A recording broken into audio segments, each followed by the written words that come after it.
Assalamualaikum warahmatullahi wabarakatuh. Your Excellencies the committees, the honorable judges, dear my friends who participate this contest, my loving brothers and sisters. First of all praises to Allah who give us this life and guide us always. Secondly, salawat and salutation pleased to be upon Rasulullah Muhammad sallallahu alaihi wasallam, his family, friends, and followers. I'm Gadis Cinta from University of Jember. Today, I'd like to deliver my speech about the voices for justice, empowering health equity through the lens of Islamic principles. Ladies and gentlemen, I want you to imagine this. You walk into a hospital, but the roof is gone. There is no electricity.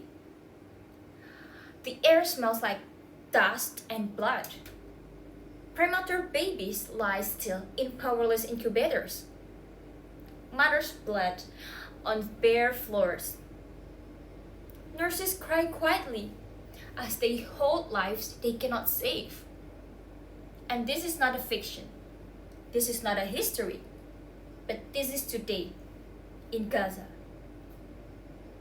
Dear judges and fellow voices for truth, we gather here under the banner of justice and health equity. But I ask you, what do those words mean when an entire population is denied the right to breathe, to be treated, and to live? Let us be clear. We are not speaking about healthcare. We are speaking about human dignity and our sacred duty to protect it. Let me tell you about Ahmad, a nurse in northern Gaza. In 2023, a woman came into her destroyed hospital during a bombing raid. She was in labor. At that time, Ahmad had no gloves, no oxygen, no running water. But she helped deliver the baby anyway. That baby was born too early. And of course, he needed an incubator. But sadly, there is no power to turn on the incubator. Ahmad wrapped the baby in cloth and held him close. The mother bled. And unfortunately, the baby died. All Ahmad could do was pray. She later spoke to a journalist and said, "I wasn't afraid to die, but I was afraid to be alive, but unavailable to help people who needs me." That is the sound of injustice. As Muslims, we are not allowed to be neutral to face of this. Allah commends us in the Quran. Ya ayyuhalladzina amanu kunu qawwamina bil qisti shuhada'a lillah. O you who believe, stand firmly for justice as witnesses to Allah. Quran Surat An-Nisa, verse 135. This verse is not merely a spiritual encouragement. It is divine command. Allah does not say, advocate when it's safe, or speak only when it's convenient. He says, stand firmly. Be witnesses, even if justice challenges power, even if truth is unpopular.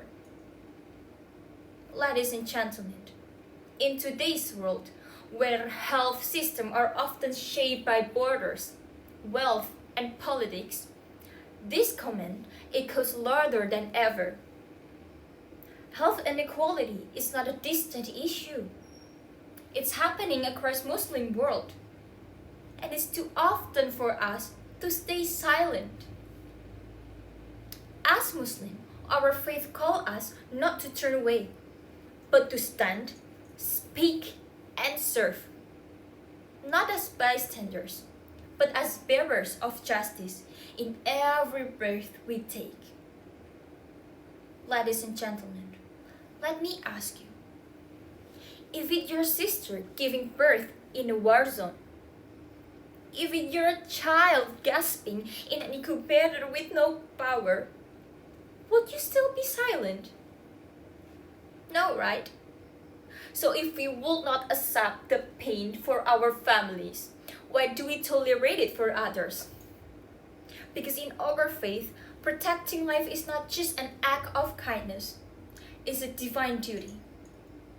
Among the 5 highest objectives Sharia is Hifz al-Nafs, the preservation of life.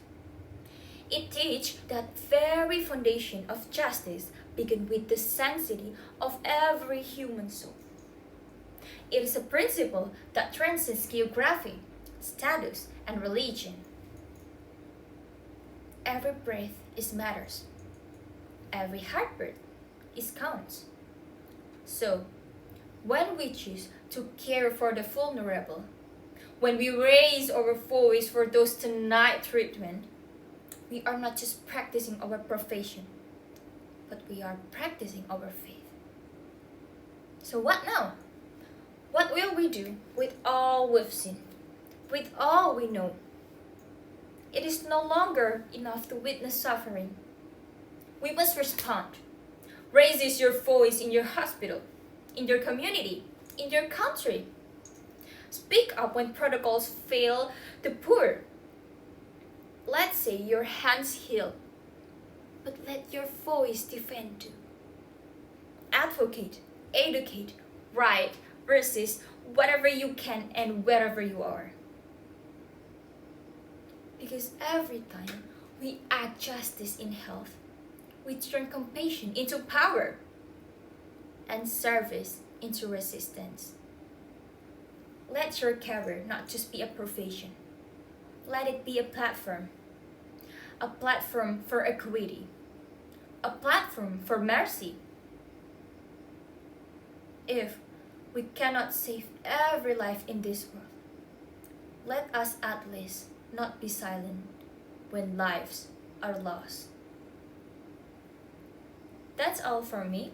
Thank you for your kind attention. Wassalamualaikum warahmatullahi wabarakatuh.